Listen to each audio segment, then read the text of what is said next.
Okay, so hopefully you got the permission to allow for recording. Again, the reason that we record these videos is because we then post them on YouTube. The YouTube channel is called Cybersecurity Talks, and it's hosted by the Security Expert Marketplace. And we are actually going to provide the entire video of this one. So thank you for joining us. If you, I just, in case you didn't hear me, we are recording. If you want to take any privacy precautions, please feel free. I'm Caroline McCaffrey. I am the CEO of ClearOps, and in partnership with the Security Expert Marketplace, we are hosting the session today on 2022 budgeting for the security team. And I will go ahead and turn it over to Derek to introduce himself. Hi, everyone. My name is Derek Morris. I'm with a company called Wolf & Company. I run their virtual chief information security officer service and have been in IT and security for 25 years and have all these little plaques behind me with all the alphabet soup after the name to hopefully drive home that this is what I like to do and this is what I like to focus on and talk about. So I appreciate, again, Caroline, you having me on as part of this panel. Well, thank you for joining. Ranbir, please introduce yourself. Yes, Caroline, thank you. Good afternoon. My name is Ranbir Bhutani. I am the president / CISO of Cyberculture. I actually have been in the cybersecurity industry for almost 17 years now. I have lived, breathed every single entity of cybersecurity, and definitely excited to be here and to have this live session with Caroline and Derek. And thank you again. Appreciate it. Well, thank you both for joining. I'm excited for this session and I hope it is helpful. My name again is Caroline McCaffrey and I am the CEO of ClearOps, and we are in partnership with the Security Expert Marketplace, which is a marketplace for virtual CISOs and those companies that need their assistance. And I want to I told you guys a question I was going to ask first, but instead I'm going to, since we had a few people join us while you're giving your presentations on who you are, I'm going to ask you quickly to talk about what a virtual CISO is, just since that's also the Security Expert Marketplace. Yeah, I'm happy to talk about that. I've written blogs and articles and about all this stuff about what a vCISO is, and it's really taken off. And I'd say probably the past 7-8 years, it's really, become more prevalent in the cyber world. A vCISO is sometimes called a fractional CISO. So we come in and help support the IT or information security function at a company that may not have the ability to have a full-blown CISO. That can be quite costly.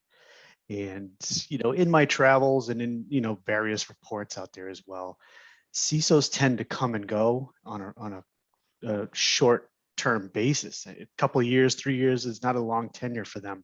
They kind of come in, turn over, and you can imagine how difficult it is finding someone with that information security background. So that's where the vCISO can come in.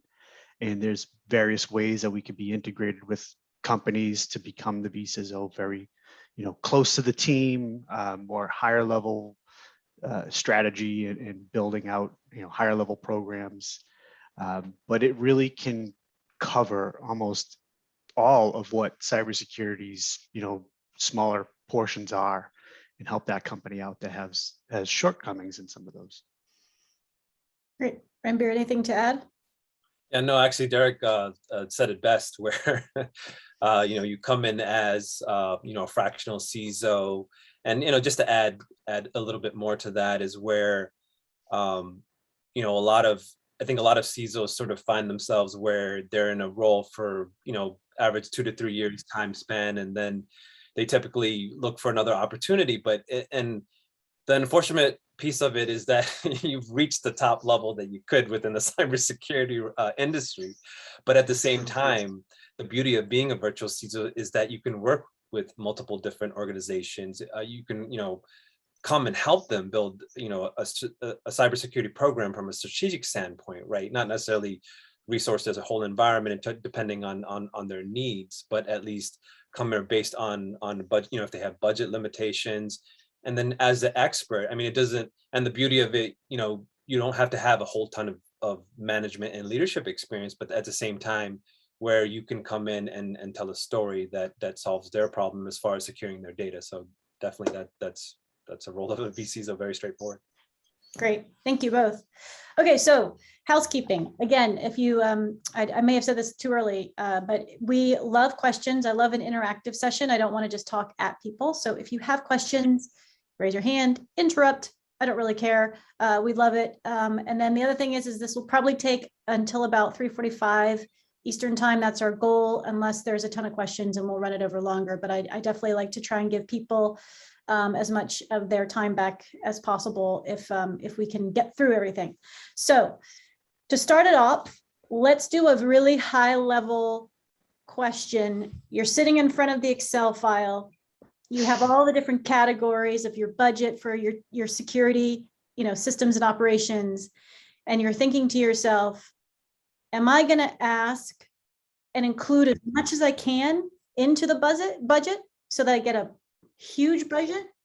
Or am I going to try and keep it really lean because I have been through this before and I know I'm not going to get a bigger budget than I did last year, which caveat 2020, horrible year for security, and we're all feeling the ramifications of it in 2021 and will continue to in 2022. So what's the strategy? Go for the moon or be really, really stingy and then hope that you by keeping things out, by not putting things in your budget, you don't get things that shouldn't be in your budget or that you consider not to be in your budget because you want to use it for the stuff that you want to use it for. Hopefully I answered that question or asked that question in a way that you understand. I will, yeah, go ahead.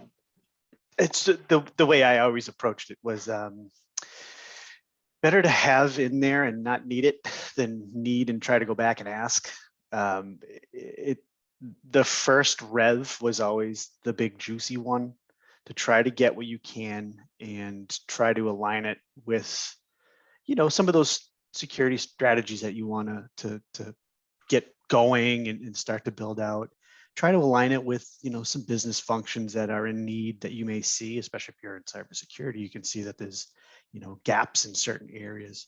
So my first one out of the gate, version 1 was always bigger than it should have been.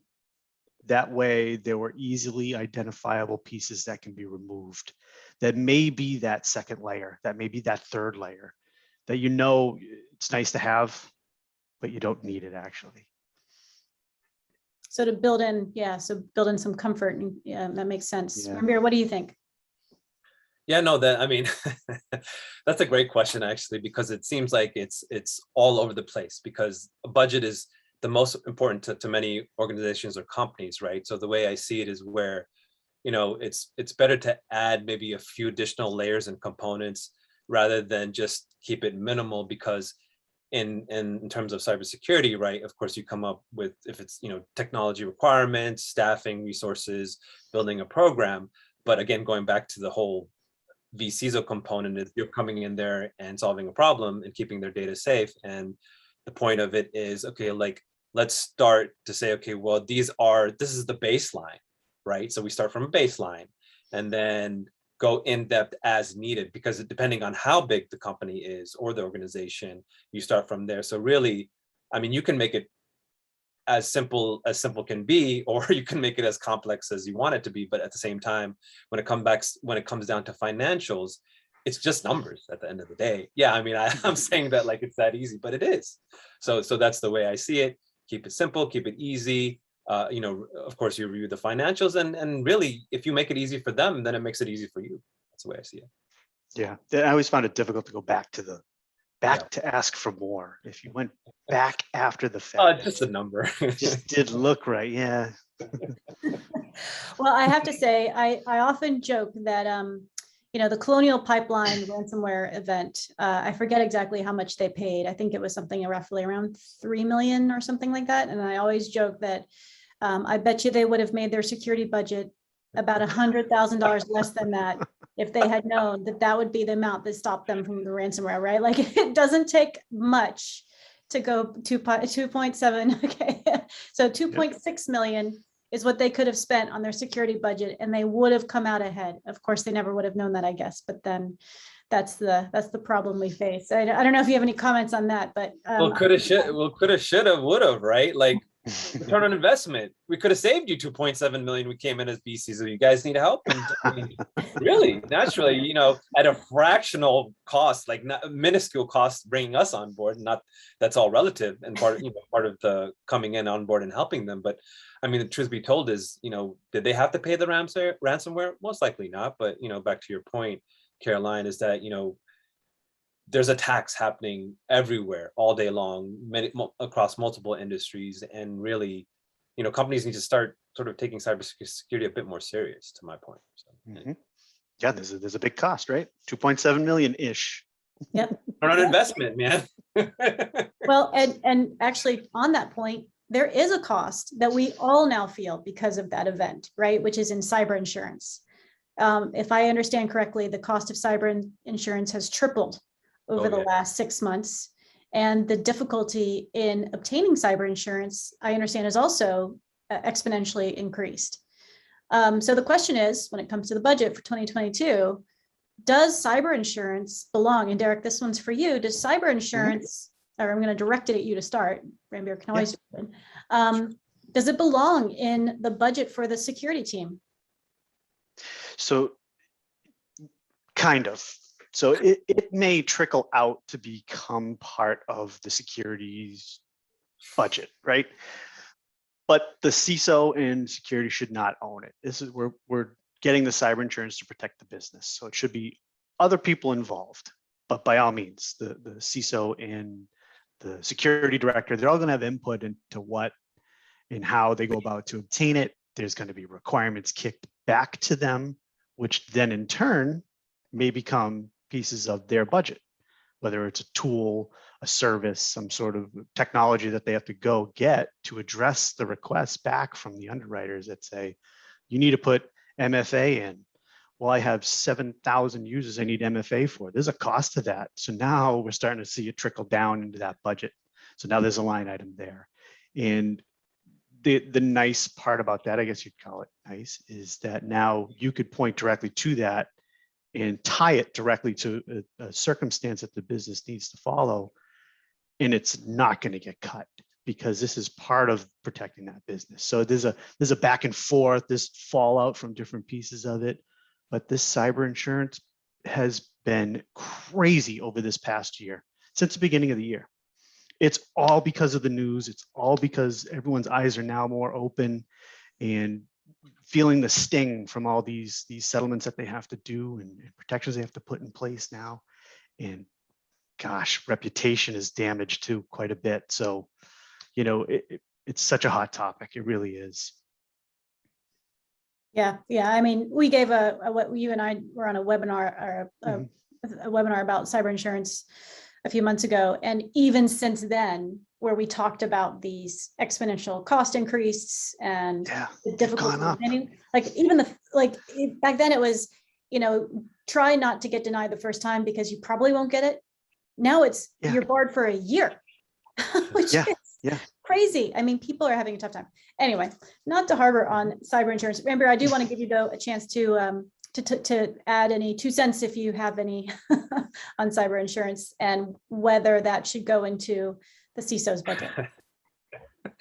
You know, I like to add, definitely to your point, Caroline, and to what Derek said, is that cyber insurance is just like auto insurance, right? You get in an accident, you know, you get in an accident a couple of times, they're not going to insure you again. You got to go through the state insurance, right? So truth be told is that you get breached, you know, they'll whatever the payout is, you know, 9 times out of 10, and I hope Derek agrees, is that cyber insurance does not protect your organization against a cyber attack or breach. It may cover some of the costs, especially if they're asking you in $3 to $5 million in cryptocurrency, Bitcoin or Ethereum, et cetera, whatever. You know, pay the ransom, you know, that's it. And it really takes a hone on the company's reputation and organization. But I'm a strong advocate is that cyber insurance should not go to the cyber team because it's not their, first of all, it's not their responsibility as far as what protections they have in place. It's involves more legal. So general counsel, their risk enterprise group of an organization, depending, you know, again, how big they are, And that's something that should be handled by them as a separate entity. And it goes back to, in the cyber world, separation of duties, right? So, why should the same person protecting your network, your organization, your data be also responsible for coverage? Because that's not their specialty or expertise. That's why you go through a third-party vendor, a company for cyber insurance, because that's what they live and breathe. Now, and again, some companies, I've come across some businesses. Oh, we have some cyber insurance. We're protected. Really? If that's what you believe, okay, well, more power to you. And then Derek's laughing because we both hear it loud and clear. It's like, well, you want to save money, and you don't want to, you have budgets. I get it, but that's my 2 cents on cyber insurance. Yeah, I like Sean's comment that security is actually the first line of insurance. So for sure, which does bring me to the next, probably most complex line item, because it's multiple line items in your security budget, which is the people, right? I mean, you guys are virtual CISOs. I call them CISOs or CISOs. But when it comes to, I mean, this is kind of what the security expert marketplace is trying to resolve, right? There are 3 million jobs, cybersecurity jobs, that are open today and cannot be filled. If I look at Twitter, if I look at cybersecurity Twitter, there's a lot of people who want to get into this cybersecurity industry, but it's not enough to cover the 3 million jobs that are open. And so services like what you guys provide from the fractional is key in covering this massive gap. But the other problem it causes is a spike in salaries, which is a massive budget line item, right? I mean, if you have to hire a lot of folks, that means, and there's a scarcity of them, that means that you're going to have to pay them more to get them. Yep. So here's a question, and I hope it's fair because of your specific roles. You're not in a company, you're helping companies. But from your perspective, do you think that CFOs are going to basically put pressure on the budget because they're seeing a larger portion of the budget being geared towards salaries? So in other words, the budget stays the same, but more of it has to cover salaries. So that means you get to spend less on things like vendors or consultants or insurance. What do you think? Where do you think it's going to go for 2022? And Ranbir, I'll start with you because I started with Derek last time. That's a great question, Caroline, and it's sort of open-ended because, again, it goes back to the budget, right? As far as where they allocate certain funds to different departments, different groups, et cetera, right? Now, when it comes to cybersecurity, it's such a niche in terms and specialty where, okay, if we need to allocate X amount of resources for cybersecurity, well, that's a 6-figure employee that we need to bring on board, and that can get quite expensive. But I think what they fail to see from a CFO standpoint, at least the VCs can go and talk to a CFO and say, well, think about your return on investment, right? So yes, you're going to hire 5 employees. It's going to cost you well over $1 million. That's the truth be told. Fine.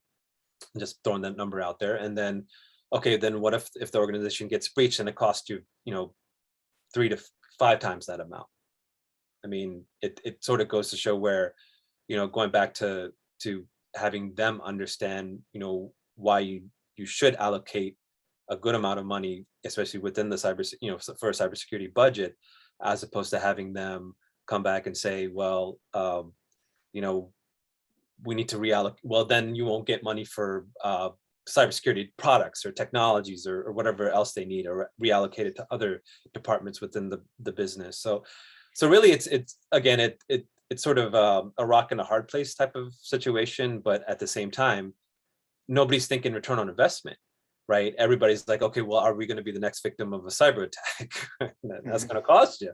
Well, then you have security technologies already deployed for your endpoints. That's still costing you. So it's like, well, when you get somebody to come in and again, build that program, or if they have a security operations center or a CISO in place, for example. But yeah, it's sort of up in the air, because again, and Derek can attest to, is as VCISOs, you come in and you explain to them and you tell them a story so that it makes sense to them, and then be like, oh, yeah, that makes sense. Then yeah, of course, then we can allocate those funds. Yeah, it's so many times in my travels that, you internally, you're at a company and you need this and you're pushing for this, pushing for this. No, no, no, no, no. And then a third party comes in and says the exact same thing to the exact same person. And he goes, oh, okay, that makes sense. And you sit back and you throw your hands in the air. You say, well, that was one way to get it done, I guess. The whole cybersecurity resource, head count type of situation is extremely challenging right now. Yep. I personally do not see it changing. I have far too many clients that are in the market for a strong cybersecurity or an infosec type of person and cannot find them. It kind of, it blows me away because it put myself 15 years ago, I would be jumping all over these situations. How do I get in there and become that person and move up and all that stuff. But now trying to help these organizations out, trying to find that person is very difficult. We're not recruiters. We're, helping you with the security program, but we can help vet the right person if they apply. That's the other hard part. It's people aren't putting their resumes out there, or they're just not seasoned enough to step in and make a strong enough impact at the roles that are needed, right? And I don't see that changing. It's just a shortage everywhere. There's a shortage at restaurants, up the road for wait staff and bartenders. Yeah. It's no different than cybersecurity. Yeah. There are a lot of openings and not a lot of people taking them. Well, COVID has been a significant game changer, Really and not has. just in our industry. But Derek brings up a very solid point, is that I guess nobody wants to work anymore. Right. Yeah. Why are we here? We're trying to protect our data, but to find a solid resource. Companies want 7 to 10 years of experience. Where are you going to find that? Kid out of college, give them a little, like, even as VCSOs, I've been thinking about this, like, give them an internship, give them some experience, train them, and even if they go to the next company, at least you gave them that opportunity to 2 to 3 years, and somebody will hire them and give them a chance, right? So with the 3 million open cyber jobs, there's no way that's going to be filled within the next 5 years. It's just not possible or likely. But at the same time, are the younger generation showing interest? And there is a lot. Because yes, the salaries are amazing, but to get to that point, you need the experience. You don't have the experience, nobody's going to talk to you or hire you. And just with the amount of interviews and the process, I mean, not to side swing this conversation. Like, I have a buddy that works for Amazon. They're having trouble hiring people, and I don't represent the company or anything, but he's sharing with me, like, it's everybody. It's not even the big names. So anyways. I had a mentor of mine say to me one time that when you hire, you're hoping that, 2 people means that the tasks can be split 50-50, but instead what actually happens is one person gets 100% and the other person goes up to 150%. And oh no. And I think it's a very accurate statement, at least in very small security teams. Like, eventually you get to a point where there is there's some benefits gained at the scale of the distribution. But when you're a small team, you're 1, 2, 3, you're just starting to build. I think what is happening is you're bringing in people who are identifying things that you've been ignoring. Yep. Right. And so it's not that all of a sudden someone's work is 1.5 times what it was before. It's actually, well, I mean, it is because they're training the new person, but also that new person is saying, you guys have been ignoring XYZ, and I'm here to help you stop doing that. And that's what you're paying for. So I think anyway, that's sort of an aside point, but we can have a completely separate topic. Oh. Yep, there's an idea, Caroline. That's another idea. Ranbir and I, we can talk for 45 minutes on it. Write it down right now. Okay. Okay. So the next question, let's talk about the next big ticket item on the budget, which is vendors. And I'm not talking about you guys, virtual CISOs. I'm not talking about consultants. I'm talking about vendors, like the tools that the security team needs to use. There are so many on the market, and I'm sure you guys could talk about some of them. However, I would guess that some of them you're not even using, your roles when you're working with these companies is fairly specific. I'm not sure what sort of tools you do work with when you're working with companies. I'd love for you to discuss that, but also I'd love to hear about if in 2021 you have had clients increase or decrease the amount of tools that they want you to work with. And specifically, I'm thinking as an example, these like SOC 2 pre-assessment software companies. I have personally fielded many calls between clients and virtual CISOs where the client has bought this software and wants the virtual CISO to own it. So I'll leave it to you, both of you, and Derek, we'll start with you this time. Yeah. So first part of that is what tools do we use? It's changing every day. Each client's new and different. And that's the good part about being a CISO is you can go to one client, do one thing, go to the next client, do something completely different. It's still in the cyber wheelhouse, but you could be using all different tools or helping them use different tools.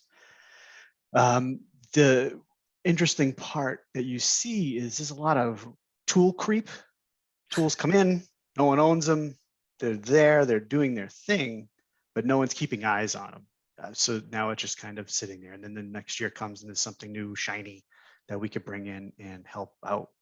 But no one owns it again. It creeps, so it builds up over time.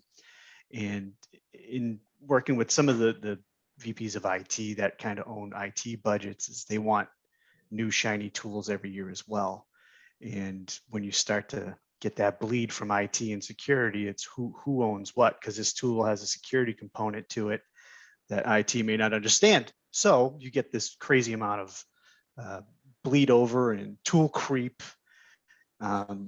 It's just because there's that lack of resources and the help is not there. We get to come in and try to provide that help, but it gets challenging at times too. You're not a professional and who's really well up to speed in some specific type of tool. So we have to kind of take a step back and rethink in how we're going to leverage a tool properly. Yeah, a very comprehensive answer. Thank you that for for breaking down my question into two parts. Ranbir, your thoughts? Oh, yes, that is a great question. A tool is but a tool is but a tool. It's interesting. Yes, there's lots of tools out there, but the way I approach it before I even get to the tool component is first understanding the organization, what problem they're trying to solve as far as their data and as far as what they're trying to secure as far as the data that they house or store or whatnot, and then understand, basically conduct that risk assessment, understand where the strengths and weaknesses. And, I have my own unique system in place because it gives me a very solid idea and baseline as far as what tools they need to do, whether they need to be SOC 2 Type 2, PCI, HIPAA, et cetera, ISO, all that good stuff. But yes, there are lots of tools for recommendations, who's going to own it. If you come in as a vCISO, remember we're consulted out. We come in, we build the program, and then for X amount of time, spent hours, whatever, months, and then we're out. So naturally, the idea is where, whatever tools you recommend for them, to stay in compliance, hire the resource, pay the money, whatever. You'll save a ton, especially if you hire that resource. You have someone maintain, not maintaining, because it's all third-party cloud-based app anyways, but at least have the documentation updated, the auditing, the checks, and whatever the requirements are as for that particular business, company, or industry. So that's the way I see it. You really come in, create a solution to solve a problem, rather than fight, rather than the opposite way. That's what I'm saying. So yeah, that's the way I see it. Yeah. Great. Awesome comments on that. Okay, I'm going to take a brief pause and I'm going to say I have about 2 more prepared questions. As I said, our target is to end around 3:45 if possible. But I do want to make sure that if you have any questions or you want to talk about something specific that goes to the budget, please put it in the chat, raise your hand, interrupt. I really don't care. I'm just going to roll right into the next couple of questions if someone doesn't interrupt me or raise their hand. So, and I actually consider this the meatiest question that I've given to you today, which is security. Is it a cost center or is it a revenue center? And I have been arguing, I've been getting on my soapbox recently about arguing that at least part of it, if not all of it, is a revenue generating center. Why? Because companies can't get customers anymore. They cannot secure that trust with their customer without having security. And so, what do you think? Cost center, revenue generating center?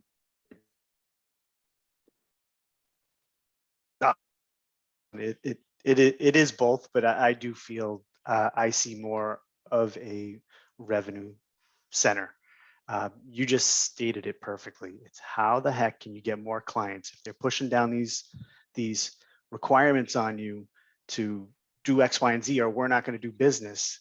Well, that's revenue, right? You don't want to miss out on that because you didn't do something in your cybersecurity plan. So that's the revenue side. There is the cost side, because how are you going to go about, maintaining and keep these programs up to speed? There is going to be a cost to that. There are expenses to get those tools, those platforms, those services you need, and bring in the right people like us to help oversee, build out the strategy that continues to help the revenue side. So wishy-washy, but it is both. It has to be both. Otherwise, how can you justify spending all that money on all this security glamour without it having an impact externally on generating customers and clients and more money for the company? It's a slippery slope. Absolutely, Ranbir. And I have a sub question, just so everyone knows. But go ahead, Ranbir. Caroline, that is a beautiful question. If it's a cost center versus revenue center, I agree with Derek that it's both.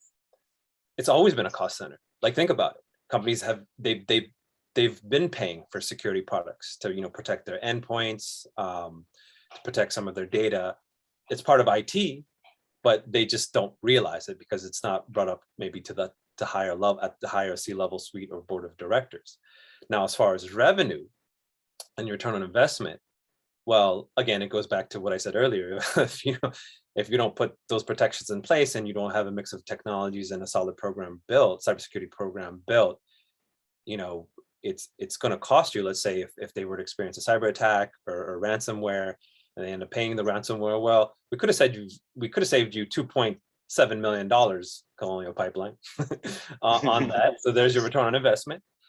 But again, it goes back to where it goes back to the fear factor. So you take that fear component factor out, you tell it to the board, you speak to C-level suite, speak their language in terms of where it's a bit of both, but at the same time, you're going to want those protections in place. You're going to want because of course your resources, your technology, building your programs, and like, for example, if the organization is doing business with companies that require larger companies that require SOC 2 Type 2, even though a smaller business, if they don't implement that or do the checklist or whatever is required, then they can no longer do business. And let's say that's a big chunk of their revenue. So it's either way, it's going to cost you revenue. That's a perfect segue to my sub question, which is, okay, so if it is a cost center and a revenue generating center, and the sales team is coming to you and saying, hey, I need you to get on a customer call, or hey, I need you to fill out the security questionnaire, or hey, I need you to get a SOC 2 certification because our customers want it.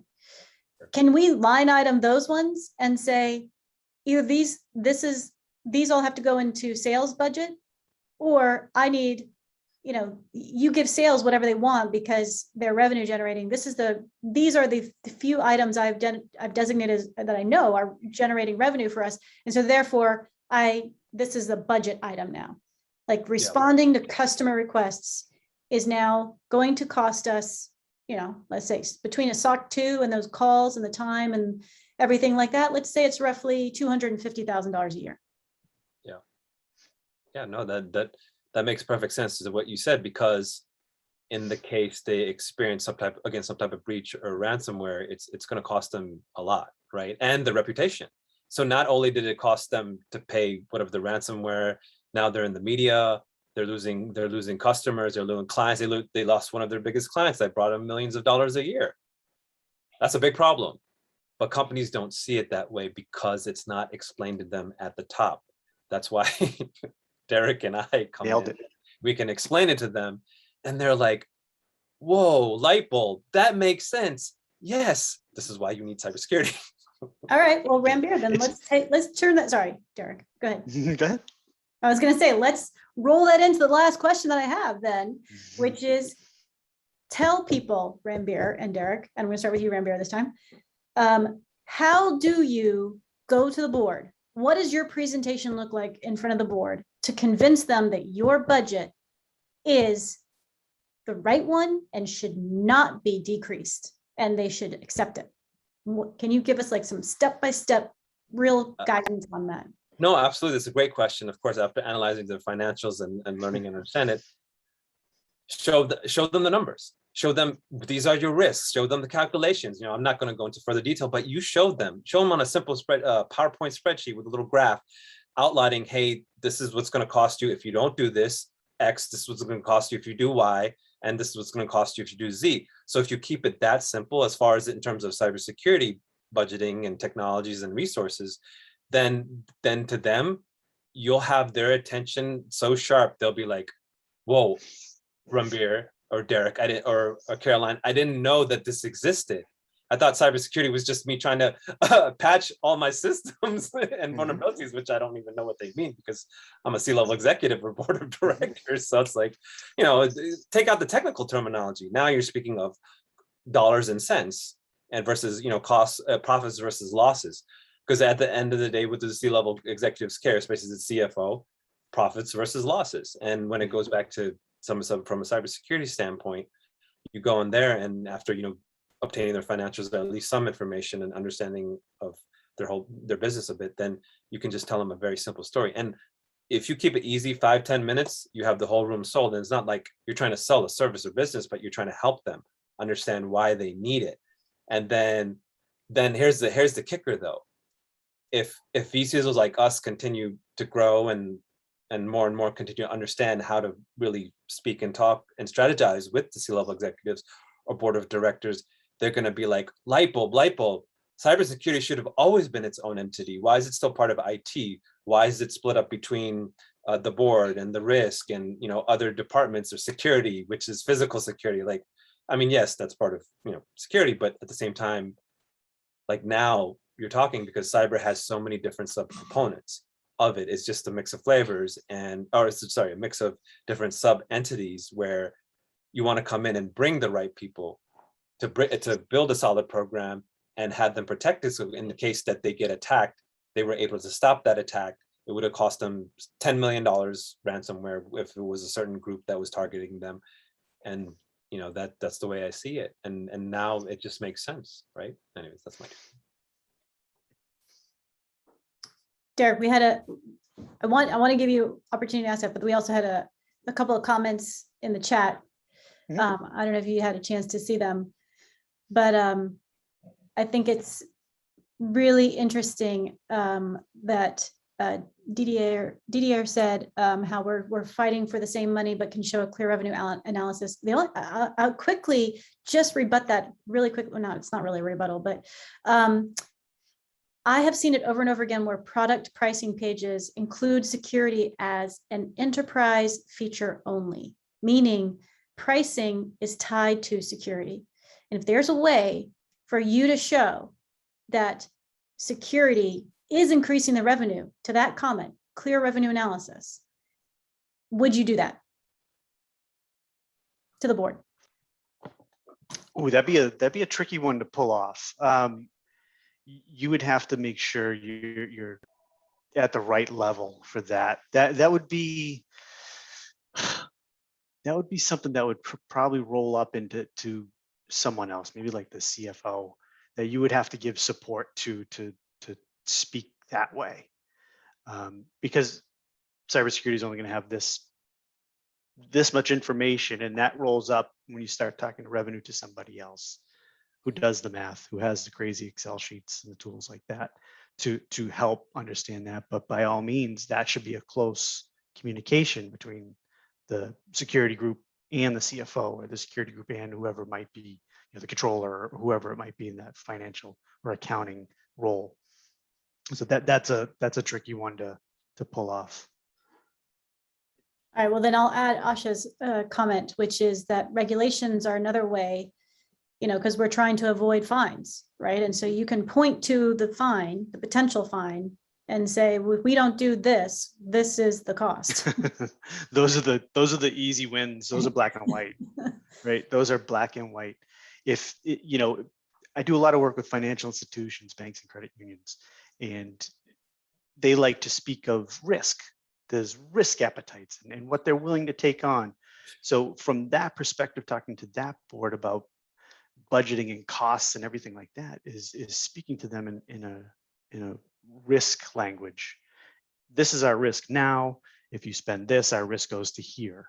If we do not, we will lose X amount of dollars. And so speaking it to that way avoids that technical jargon and that acronym soup that may come out just because, technical by nature, you want to go. So that's how I see speaking to those C-levels and boards in that niche, that financial institution niche. Great. Awesome. All right. Well, we are at 3:43. So final thoughts. I think I started with you, Ranbir, last time. So I'm going to start, Derek, even though you've just finished talking, I'm going to start with you on any final thoughts for our audience today. So final thoughts I would think is, if you're facing that challenge when it comes to either budgeting, insurance, anything we've touched on, Ranbir and I are part of a larger community of these vCISOs, and obviously one business against the other type of thing, but don't own it all yourself. Relieve yourself of that hat and bring in that third party to help you out with this. It shows well to other folks in your company that you may not know it all, but you are certainly going to go get someone that can come in and do it. Building a house, the guy who builds a house doesn't do the plumbing. The guy who builds a house doesn't do the electrical. So bring in the right people at the right time. And if you're facing those challenges in cybersecurity, and it could be changing from 1 minute to the next, reach out, ping people like Ranbir and myself and get us involved. There's too many holes out there that we are looking to help people fix. It's just by nature what we want to do, help people out. Yep. Awesome. I love this community. Ranbir. Yeah, no, Derek just said it in such great words where, sometimes we run into a lot of complex problems and issues, especially when it comes to budgeting. But if we can keep it easy and simple, then really everybody can understand. Then, from a cybersecurity standpoint, it's like, okay, here, this is why these things are needed, and this is what you guys need to build. Because at the end of the day, we're here to solve problems. We're here to keep the organization safe, and at least, the board of directors and the C-level directors can understand that, and really it's a no-brainer. There's lots of us popping out left and right, and the beauty of that is that where there's going to be no shortage of vCISOs, of course, but it seems like not to necessarily say that we're taking over the CISO role, but companies are going to start to understand, well, we're going to need to bring in a third-party subject matter expert, especially in the cyber field, to come in, not only understanding budgeting, but understanding what our needs are and simplifying it for them. So really that's the way I see it on to end on the final note. And that's the beauty of being in our industry, in our field. We have our challenges, yes, but organizations, and I think Caroline, you've been seeing this, and Derek, that they're starting to come around. I think the vCISO is still a fairly new concept, but new in the sense that, well, you can bring in somebody to build in a solid program and be part of and help you with your budget and planning. So that's the way I see it.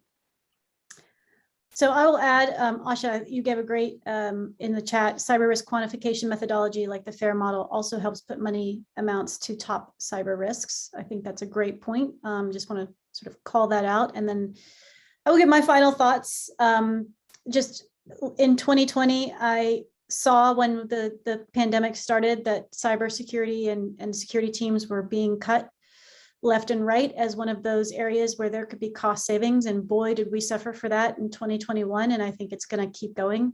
If an organization suffered from it, I do believe they should get that budget back and then add to it exponentially, and if you can, but it certainly get the budget back, add to it for 2022, look at the increased percentages in insurance and in ransomware and cyber breaches, and add those percentages to your budget. I think those are just simple things to do that you can look at to say, my budget should be here, like recoup what you lost and then add to what is going on around the world and try to cover it from a percentage basis.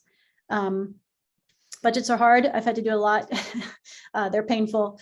But anything we can do to help each other out when it comes to getting the budget for 2022, because if we get the budget, then that means we can hopefully stop cyber attacks. So anyway, thank you everyone for being here and for joining us. Ranbir, Derek, awesome as always to have these sessions. We have another one coming up in November where we are going to talk about some of our favorite topics, such as the SOC 2 pre-assessment tools. So look forward to it. Hopefully you'll join us. Thanks again. Take care. Have a great night. All right. Thank you, Caroline. Thank you, Derek. Thank you, Caroline. Thank you, Ranbir. Thank you. Bye.